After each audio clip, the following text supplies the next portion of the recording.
On a quiet autumn morning, emergency crews were called to a rocky stretch of coastline after hikers discovered a car abandoned near the cliffs. The driver's door was open. Inside, the keys were still in the ignition. On the passenger seat sat a folded wallet, a phone with a cracked screen, and a handwritten note soaked with seawater.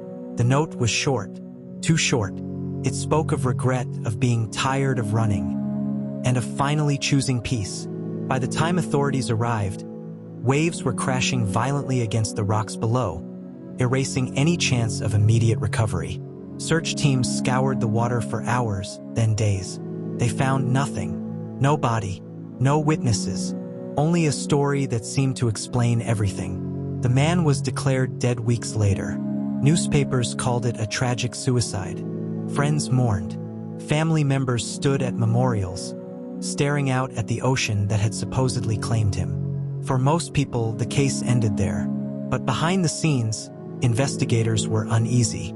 The man who died had been facing mounting legal trouble, financial discrepancies, pending court appearance, questions he had been avoiding for months. And yet, strangely, the items he left behind felt staged. The wallet contained cash he could have needed. The phone showed no final calls. The note lacked details only someone truly desperate would include. Still, without a body, suspicion meant nothing. The ocean, after all, has a way of keeping secrets. Life moved on. His name faded from headlines. His case file was archived. What no one realized was that this disappearance wasn't an ending. It was the beginning of one of the longest and most deliberate deceptions investigators would ever uncover. A carefully planned escape that would allow a wanted man to vanish, rebuild his life, and stay hidden for 14 years. And it all started with a single lie, written on a piece of paper meant to convince the world he was gone forever. In the months following the supposed death, investigators continued to comb through every detail of the case. Not because they believed he was alive, but because too many things didn't add up. His financial records showed unusual activity in the weeks before his disappearance. Small cash withdrawals, spread out across multiple banks, carefully kept under reporting limits. It wasn't illegal, but it was deliberate. Then came the canceled appointments. A storage unit rental, paid for 6 months in advance. A safety deposit box emptied 2 days before he vanished. None of it was enough to reopen the case, but it left a quiet unease among the detectives who had worked it. Still, without proof, the investigation stalled. Eventually, the official searches ended. The Coast Guard closed its logs. The police department archived the file. The world accepted the narrative. A troubled man walked into the sea and never came back.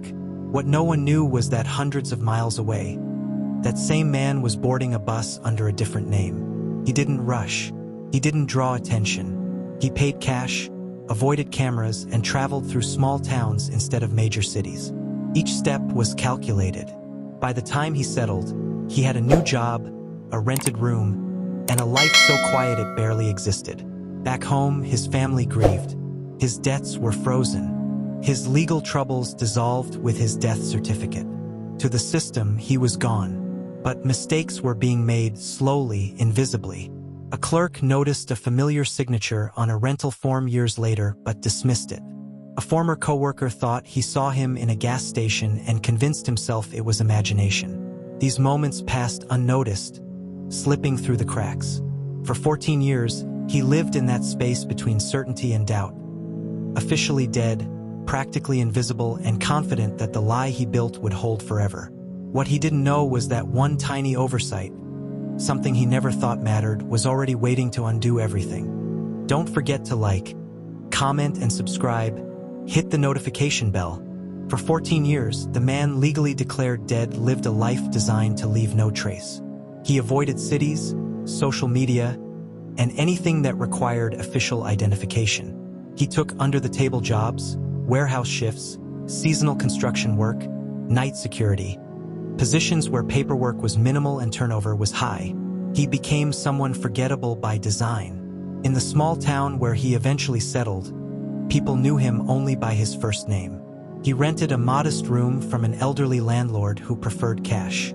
He paid on time, never complained, and never invited guests.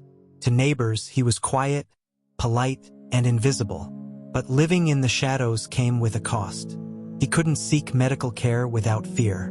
He avoided forming close relationships.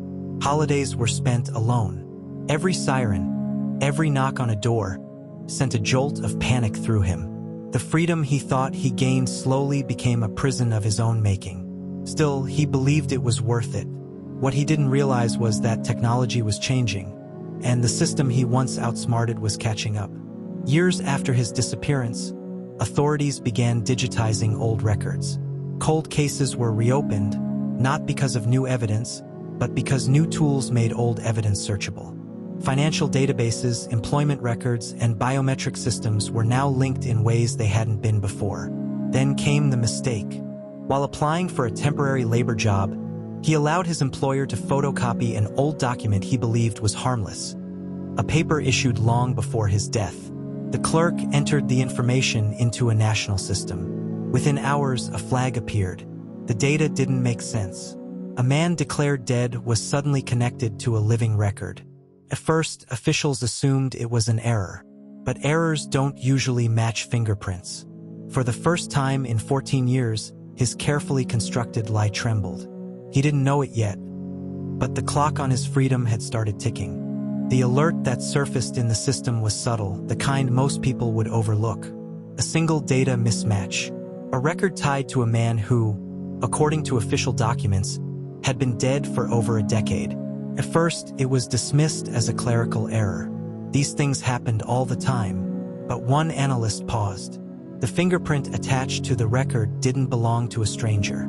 It matched a print taken years earlier before the man vanished. Back then, the print had been collected during a routine background check related to his financial case, the same case that conveniently disappeared when he was declared dead. The analyst escalated it. Within days, a small task force quietly reopened the file. No announcements, no press releases. Investigators didn't want to spook someone who had already proven he knew how to disappear. They reconstructed his last 14 years backward. Cash-only employment, temporary housing, no digital footprint. But patterns emerged, locations repeated, jobs clustered, movements predictable. The man who once planned everything perfectly had grown comfortable. Too comfortable. Surveillance teams were dispatched to the town where the record originated. Agents watched from parked cars and storefronts, blending into the background. And then they saw him, older, thinner, but unmistakable. The man who had died by the ocean walked into a convenience store, paid cash, and nodded politely to the clerk. Cameras caught his face from 3 angles. The match was undeniable. Arresting him immediately would have been easy, but investigators wanted more. They needed to understand how he pulled it off and who might have helped him. So they waited. Over the next week, they tracked his routine. Same route, same schedule, same quiet existence. 14 years of running had narrowed his world to a few blocks. He sensed something was wrong. He began changing his routine, skipping work, staying inside longer. But it was too late. The system he thought he had beaten had finally caught up, and it wasn't letting go. The arrest came on a gray morning, quiet and unremarkable. Fitting for a man who had spent 14 years trying not to be noticed. He stepped outside his rented room just after dawn, jacket zipped, head down, ready for another invisible day. 2 unmarked vehicles rolled in silently. By the time he realized what was happening, it was already over. Agents approached calmly, weapons holstered. They spoke his real name, the one no one had used in over a decade. He froze. For a moment, it looked like he might run. But 14 years of hiding had drained whatever fight he once had. "I knew this day would come," he said softly. At the station, he didn't deny it. He admitted everything. Staging the scene, planting the note, choosing the ocean because it never gives answers back. He described how he traveled slowly, how he erased himself piece by piece, how being declared dead solved all his legal problems overnight. What shocked investigators most wasn't the planning. It was the patience. 14 years without a real identity. 14 years without family, celebrations, or a future. He traded freedom for survival and called it a win. Until it wasn't. Prosecutors charged him with fraud, identity misuse, obstruction of justice, and evasion. The financial case he once escaped was reopened, larger and more damning than before. His fake death didn't erase his crimes, it only delayed them. When news of his arrest broke, reactions were split. Some called him brilliant, others called him pathetic. Most agreed on one thing: he almost got away with it. But in the end, one overlooked detail, one record he thought was harmless, destroyed a lie that lasted 14 years.